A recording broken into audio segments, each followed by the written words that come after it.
ఒక చర్చికి వెళ్ళామంటే ఒక శాంతి, సమాధానం, వాక్యం, దేవుడు నాతో మాట్లాడు అన్నట్టు ఉండాలి. ఈ గొడవలు, కొట్లాట్లు, జగడాలు, ఈ చీకటి ఒకప్పుడు బయట ఉండేది, ఇప్పుడు ఎక్కడికి వచ్చిందంటే సంఘము లోపలికి వచ్చేసింది.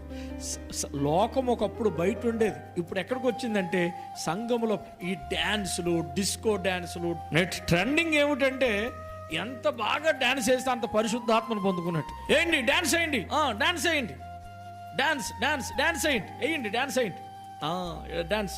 నాయనా నాయనా అవి చీకటికి సంబంధించినవి నాయన, పరిశుద్ధ సన్నిధి. దావీదు నాట్యము చేసి ఆరాధన చేయలేదా? ఫిలిప్పీ రాసిన పత్రిక 3వ అధ్యాయం చదవలేదేమో.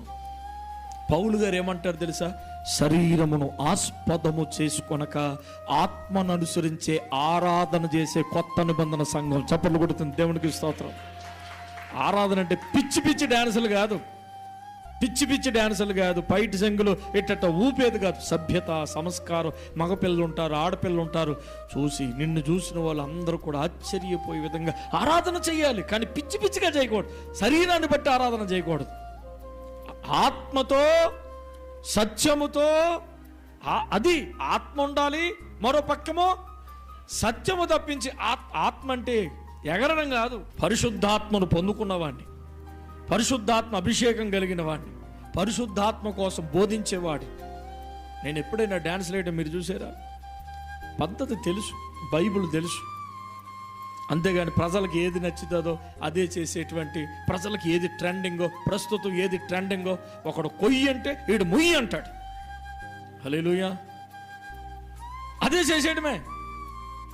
పిల్లలు కూడా అదే ఇష్టం. యవనస్తులకి వేయండి, కమాన్, ఓ ఠమ్ ఠమ్ ఠమ్.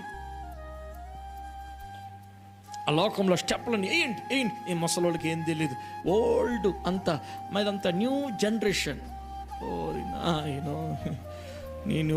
నువ్వు new generation, old generation. Bible నిన్న నేడు రేపు ఒకటే రీతిగా ఉంది. నీ జనరేషన్ బట్టి మారేది కాదు దేవుని వాక్యం, జనరేషన్ బట్టి మారేది కాదు దేవుని వాక్యం. అప్పుడు ఇప్పుడు ఎప్పుడు దేవుని వాక్యము